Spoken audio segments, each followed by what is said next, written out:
এই দাঁড়াও, অনেক তো সময় রিলস দেখে নষ্ট করছো। এবার আমার একটা মূল্যবান অল্প সময় একটা ভিডিও দেখো।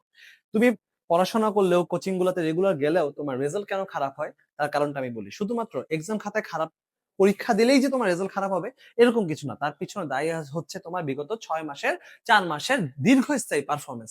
চলো আমরা একটা গ্রাফের মাধ্যমে দেখাই। দেখো, আমি শুধুমাত্র আমার ইংলিশ সাবজেক্টের কথা যদি চিন্তা করি, আমি যখন ইংলিশ না যে কোনো সাবজেক্টের জন্য এলাও, ওই ইংলিশে কোনো একটা টপিক ধরতে গেলে সবার আগে আমাদের কি জানতে হয়? রুলস জানতে হয়। রুলস করার পরে ওইটার উপর বিগত বছরের কোশ্চেন প্র্যাকটিস এগুলো করতে হয় হাবিজাবি। জেন প্র্যাকটিস করার পরে যখন তুমি তার এক্সাম ওই টপিকটার উপর এক্সাম দিবা, তখন তুমি ওই টপিকে তোমার এফিসিয়েন্সি বা দক্ষতা 100% হবে। হ্যাঁ, এখন আমি যেটা খেয়াল করছি আমাদের ক্লাস অ্যাটেন্ডেন্সের ক্ষেত্রে, এটা তো একটা ক্লাস অ্যাটেন্ডেন্সের গ্রাফ। ক্লাস অ্যাটেন্ডেন্সের সময় দেখছি যে যেদিন আমি রুলস পড়াই তখন উপস্থিতি প্রায় 100, কোনো কথা নাই, 100% অলমোস্ট পুরো রুম ভরে যায়।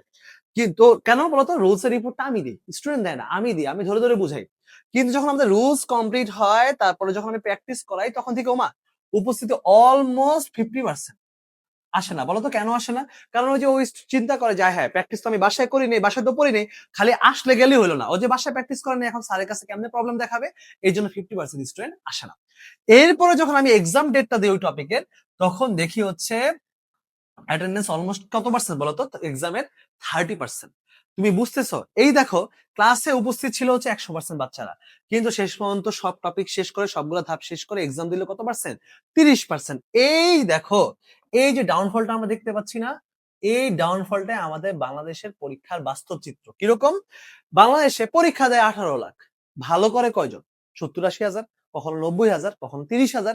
এই যে কমলো কেন? বাংলাদেশে 18 লাখ স্টুডেন্ট ভালো করে না, আর তুমি ওই 70 হাজারের বাইরের স্টুডেন্ট। যদি তুমি শুধুমাত্র ওই প্র্যাকটিস ক্লাসে আসো আর রুলস এর ক্লাসে আসো আর প্র্যাকটিস এক্সামে দিন না থাকো। আমার কথা হচ্ছে, আমি যেটা মনে করি যে তুমি তুমি কি পরীক্ষা খাতায় রুলস লিখে দিয়ে আসবা? তোমার তো পরীক্ষা খাতায় প্র্যাকটিস যেগুলো শেখানো হচ্ছে সেগুলো তোমার লিখতে হবে। আর এক্সামটা কি?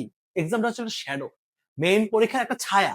তার মানে তোমার, আমি যেটা যদি মনে করি যে রুলস এর ক্লাস যতটা ইম্পর্টেন্ট তার চেয়ে বেশি ইম্পর্টেন্ট প্র্যাকটিস এবং এক্সামের ক্লাস। তো আমার স্টুডেন্ট যারা আছো, সবাই যারা আছো, এই ভিডিওটা যদি তুমি দেখে থাকো তাহলে অবশ্যই অবশ্যই রুলস এর কাছে যদি তুমি ক্লাসে 100% অ্যাটেন্ডেন্স মেনটেন করো, তাহলে হচ্ছে অবশ্যই তার চেয়ে বেশি ইফোর্ট দিবে হচ্ছে প্র্যাকটিস আর এক্সামে, তাহলে তোমার দ্বারা ভালো কিছু হবে।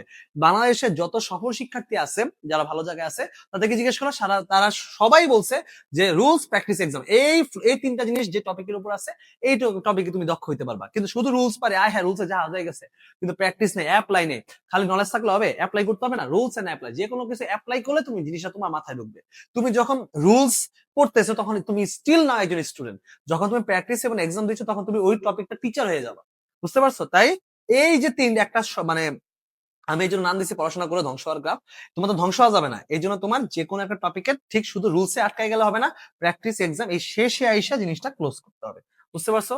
নেক্সট দিন থেকে যেন সবাইকে ঠিক মতো অ্যাডমিশন পাইতে দেখি। ধন্যবাদ।